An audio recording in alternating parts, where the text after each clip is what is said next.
Siapa sangka bayi imut ini gedenya bakalan jadi bintang kehidupan negeri ini. Setelah beranjak dewasa, cewek Bandung ini tidak membatasi segala aktivitas maupun gelar nama yang pernah dibuatkan nasi kuning dan tumpeng oleh kedua ortunya sejak ia lahir ke dunia. Meskipun nama depannya menggunakan nama Raden Rara, tapi ia tidak pernah merasa bahwa dirinya seorang ningrat. Bahkan dalam menuju puncak karirnya pun, ia tidak pernah protes untuk mengubah namanya beberapa kali. Bukan tanpa sebab, ia merupakan anak keturunan Adam Hawa yang diberi anugerah dan kelebihan pada kepribadiannya yang baik dan rendah hati.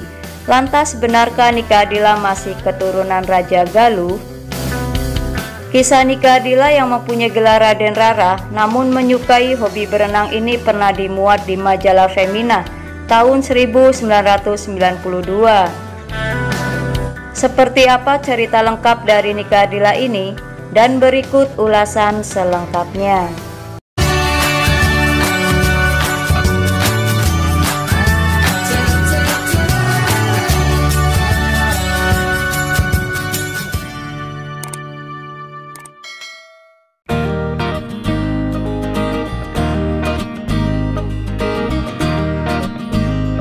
Usianya relatif muda, kelahiran Bandung 27 Desember 75. Namun prestasinya begitu cepat melejit. Selain album-album kasetnya yang selalu laku keras, 2 kali ia mendapat BASF Award pada tahun 90 dan 91. Dan pada bulan Oktober yang lalu, ia berjaya pada Festival Lagu Asia di Shanghai. Uniknya, penggemar si mungil ini tak cuma kaum remaja, tapi juga anak-anak kecil, bapak-bapak, dan ibu-ibu. Berikut perkenalan si mungil dari kota kembang Bandung ini kepada kita semua. Hai, nama asli saya Raden Rara Nike Ratnadila Kusnadi, tapi nama Raden tak pernah saya pakai. Bukan zamannya sih. Saya anak bungsu dari 3 bersaudara dan satu-satunya perempuan.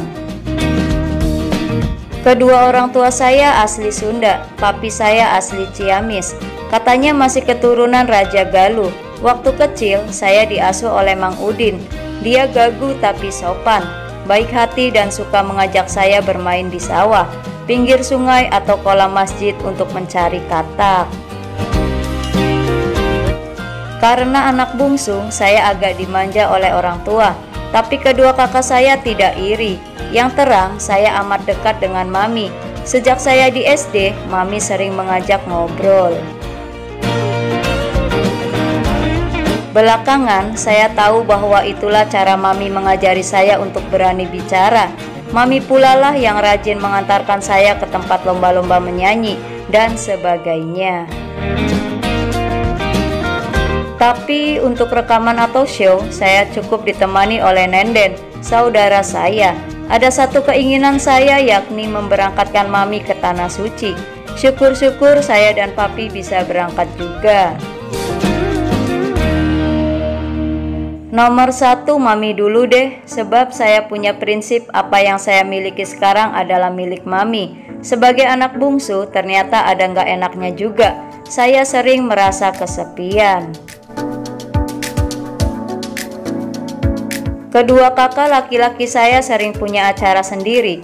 Saya ingin sekali punya adik. Saya ingin ada anak kecil yang bisa saya kasih oleh-oleh bila saya pulang dari show.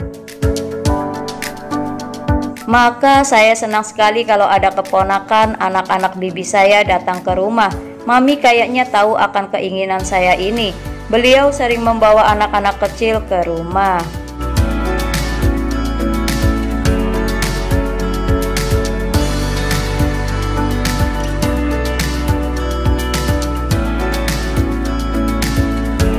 Saya memilih renang sebagai olahraga saya.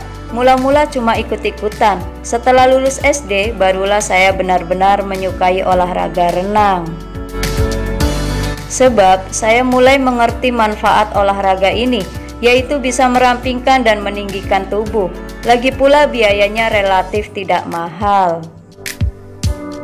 Dulu saya suka berenang di kolam renang umum bersama teman-teman atau saudara saya.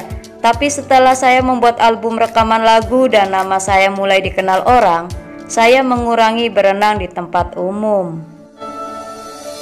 Bukan apa-apa, saya risih sekali dilihatin orang banyak.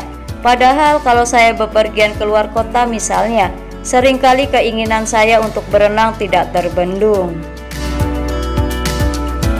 Maka saya berusaha mencari kolam renang yang sepi. Kini semakin sulit saja mencari kolam renang yang sepi atau aman dari perhatian banyak orang. Karena itu saya kehilangan hobi saya yang satu ini. Padahal saya ingin tetap bugar, karena saya sering harus menyanyi di panggung. Sebagai gantinya, saya memilih jogging atau bersepeda di sekitar rumah pagi-pagi sekali. Barangkali untuk bisa berenang dengan aman, saya mesti membangun kolam renang sendiri di rumah. Sewaktu melangkah ke dunia tarik suara, tak terpikirkan oleh saya bahwa hari-hari saya amatlah padat. Waktu itu saya pikir menyanyi cuma sekedar hobi, ternyata perkembangannya lain. Banyak sekali kegiatan yang harus saya jalani, mulai dari rekaman untuk album kaset atau untuk televisi, show di pentas di dalam maupun di luar kota, sampai wawancara-wawancara untuk media cetak maupun radio. Ternyata saya tidak bisa membagi waktu antara kegiatan itu dengan kegiatan sekolah. Saya sering bingung dan seakan berada di persimpangan jalan, tak tahu mana arah yang benar. Kerap kali saya malu karena sering minta izin kepada sekolah untuk tidak masuk. Padahal selama ini pihak sekolah memberi kelonggaran dan teman-teman sekelas amatlah membantu. Misalnya, meminjami catatan atau fotokopi pelajaran. Karena merasa nggak enak itulah akhirnya saya memutuskan untuk mengundurkan diri dari SMA BPI 1 Bandung setelah saya menerima rapot kenaikan ke kelas 2. Jadi tidak benar bila ada yang mengabarkan bahwa saya dikeluarkan dari sekolah itu. Saya berjanji pada orang tua setelah melewati diskusi dan perdebatan yang cukup seru, bahwa tahun ajaran baru yang akan datang, saya akan meneruskan lagi studi yang tertunda. Maka selama menunggu, saya mengisi waktu dengan main film dan sinetron, juga belajar menjadi model foto selain menyanyi. Setelah saya aktif sekolah lagi kelak, saya akan berkonsentrasi pada sekolah deh.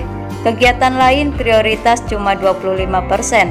Saya kan bercita-cita menjadi wanita karir, insya Allah terlaksana. Itulah ulasan tentang cerita dari Nika Adila yang masih merupakan keturunan dari Raja Galuh dan hobi berenangnya yang terganggu oleh kesibukannya sebagai seorang artis. Semoga menambah informasi dan selalu bermanfaat. Lebih banyak tahu lebih banyak. Terima kasih dan sampai jumpa kembali.